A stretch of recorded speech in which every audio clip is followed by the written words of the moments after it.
Este es el reto del derrame de petróleo en Cadereyta. Para empezar, hay que conocer la problemática.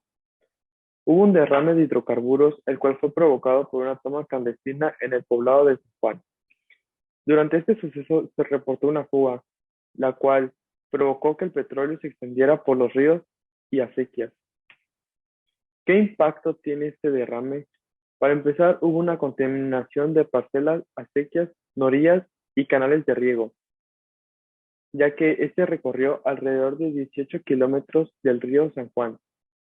El petróleo funciona como una manta impermeable, la cual evita la fotosíntesis de la flora marina, provocando su muerte.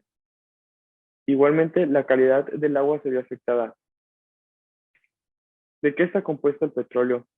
Bueno, esto se compone de una mezcla de hidrocarburos entre un 50 y 98% y de diversos compuestos orgánicos, como el oxígeno, nitrógeno y azufre.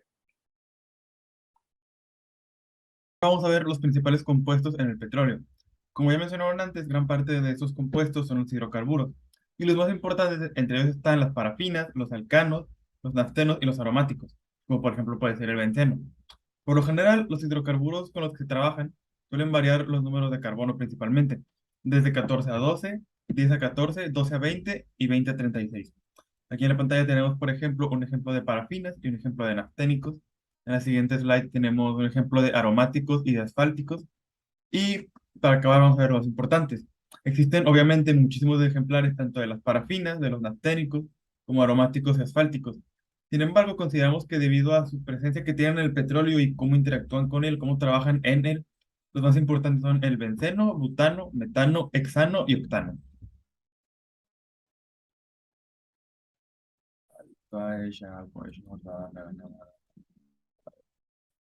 Bueno, ahora pasando a por qué el petróleo no se mezcla con el agua.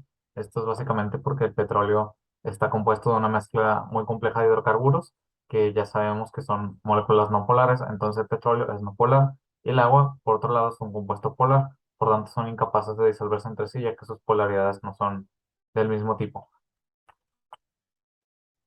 En cuanto a qué puede ser el peligro más inminente, pues obviamente afecta a tres áreas, las cuales se dividen en ambiental, social y económica.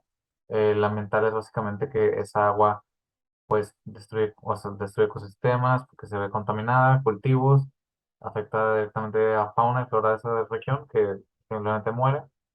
Efecto social, pues la salud de las personas se afecta, sobre todo por eso de los cultivos, porque pues esa agua se intoxica básicamente y queda un poco inservible. Y el impacto económico, pues obviamente depende del derrame.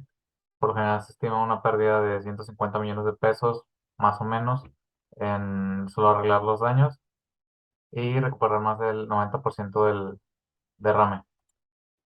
Sobre la posible solución que escogimos, fue el MOS Sweeper, ya que esta solución contiene el petróleo con unos deflectores con patrón de espiga, pero además logra recuperar el petróleo con una barredora y es bastante efectivo. Obviamente hay otros medios para solucionar esto, incluso hay una especie de esponja experimental que absorbe el petróleo al ser un compuesto no polar, pero esta es la solución que nosotros hemos escogido.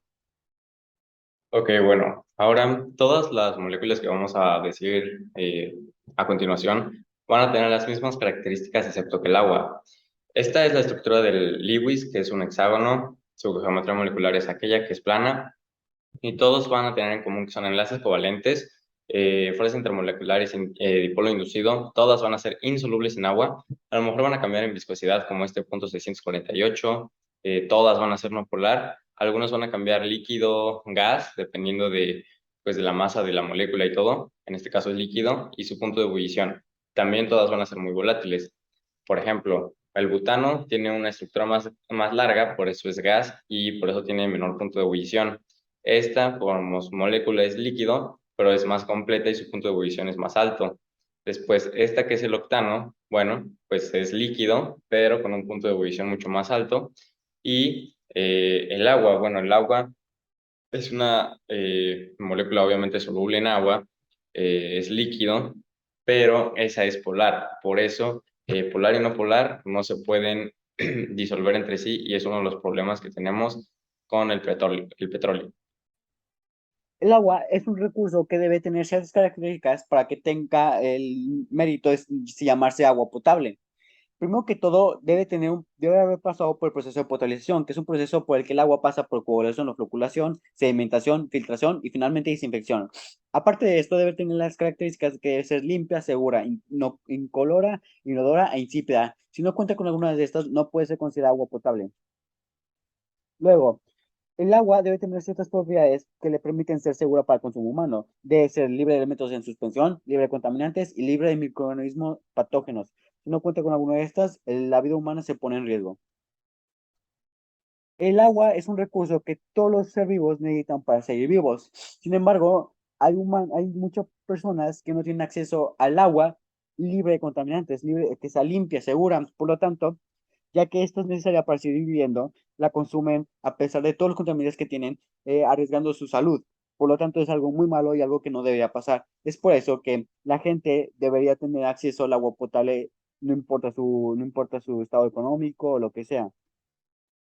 Finalmente, el agua es tan importante que se han hecho varias leyes, artículos y todo, para que todos tengan acceso a esta. Primero que todo, nacionalmente existe el artículo 4 de la Constitución mexicana que establece que todos los humanos, todos los mexicanos deben tener acceso a agua potable para consumo personal. Luego, la ONU internacionalmente estableció que todo ser humano tiene el derecho al agua, ya que resulta indispensable para una vida digna. Muchas gracias. Esta fue nuestra explicación por hoy y espero les haya gustado.